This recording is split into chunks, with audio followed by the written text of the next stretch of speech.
I supported him. He lost. He let us down. But, you know, he lost. So I never liked him as much after that because I don't like losers. But Frank, let me get to it. He hit me. He's not a war hero. He's a war hero. He's a war hero. 5.5 years. He's a war hero because he was captured. I like people that weren't captured, okay? I hate to tell you. He even made a point to retweet out a story about the comments he made about Senator McCain. And then in the summer of 2016, we saw him lash out at Gold Star parents Kaiser Khan and his wife, of course, whose Muslim American Army captain's son was killed serving in Iraq in 2004. Both instances, as you well know, Rick, a lot of people thought he couldn't survive those attacks, but he won. So let me ask you to take a look at the Republicans who still support him, maybe some people in the middle who support him. Will this time be any different?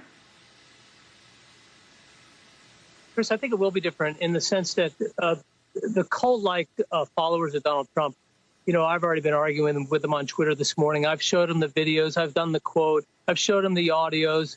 On and on and on, and they still deny that it happened. So those people are never going to move away from Donald Trump.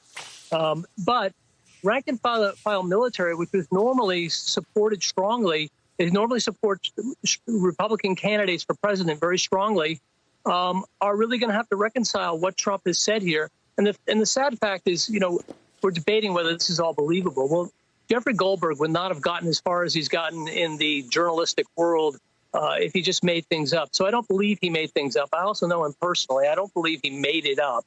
Second, it just comports with who Donald Trump is and everything that he's actually said out loud, arguing with Gold Star families, saying in front of General Kelly, his chief of staff, whose son was killed in Iraq, in front of his grave, saying, I don't know what's in it for them. He doesn't understand the idea of honor. So I think that when you start to look at the military and start to look at Donald Trump and how he really feels about them, and the fact that he would want to engage the military against its own civilians, its own citizens in the United States in these protests, which he classifies as riots, the military is going to have a second look. And we've already been through an administration with Joe Biden, and I can say that there's a lot more support on that side than there ever will be with Donald Trump.